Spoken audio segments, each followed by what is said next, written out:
ज्येष्ठ मास की कृष्ण पक्ष की एकादशी का नाम है अपरा एकादशी।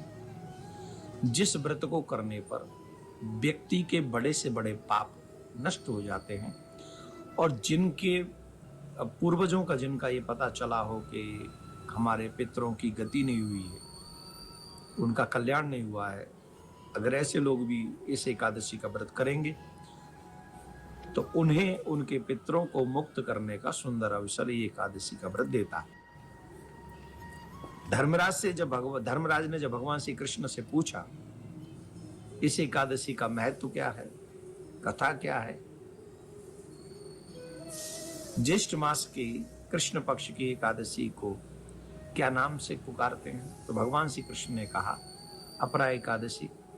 ज्येष्ठ मास की इस व्रत को जो करता है बड़े बड़े पाप नष्ट हो जाते हैं।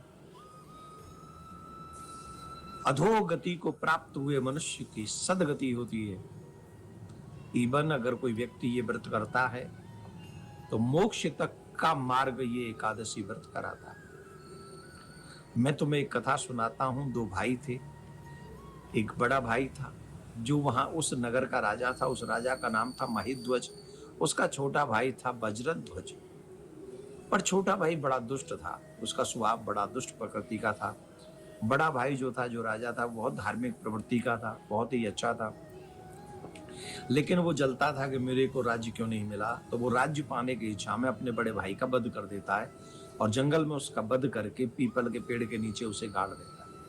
वो वहीं पर प्रेत बन जाता है, प्रकट हो जाता है और आने वाले लोगों को आके वो डराता है जो भी उस मार्ग से जाते हैं। तो एक बार वहां पर एक ऋषि, धौम्य नाम के ऋषि वहां होके निकले तो उन्होंने उस बात को समझा, उस दर्द को समझा और उन्होंने इसी एकादशी के व्रत को किया। अपरा एकादशी का व्रत करके संकल्प करके उस राजा को समर्पित किया जिस व्रत के कारण उस राजा का मोक्ष हुआ, कल्याण हुआ। हम लोगों को भी अपने पितरों के लिए या अपने कल्याण के लिए इस एकादशी का व्रत को करना चाहिए।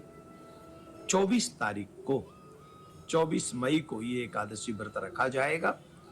ब्रह्म मुहूर्त में उठकर स्नान करके संकल्प करके हम एकादशी का व्रत करें। ज्यादा से ज्यादा भजन करें, पूजा पाठ करें, दान करें। इस दिन किए हुए कोई भी सत्कर्म हमें कई गुना ज्यादा फल देता है। बार बार भोजन नहीं करना चाहिए। भोजन माने फलाहार ज्यादा नहीं करना चाहिए। उत्तम व्यवस्था है कि एक समय ही जलपान करें, फलाहार करें या जल। सबसे श्रेष्ठ उत्तम व्यवस्था तो यही है कि हम जल भी न ग्रहण करें, पर जल ग्रहण करें, फलाहार एक बार सामर्थ्य अनुसार ग्रहण करें, ज्यादा नहीं। 25 तारीख को इसके पारायण का समय होगा और 25 तारीख को जो इसके पारायण का समय है वो 5:31 से लेके 8:35 तक रहेगा। तो आप लोग पारायण भी करें, ज्यादा ज्यादा प्रिया कांजू की सेवा करें, पूजा करें।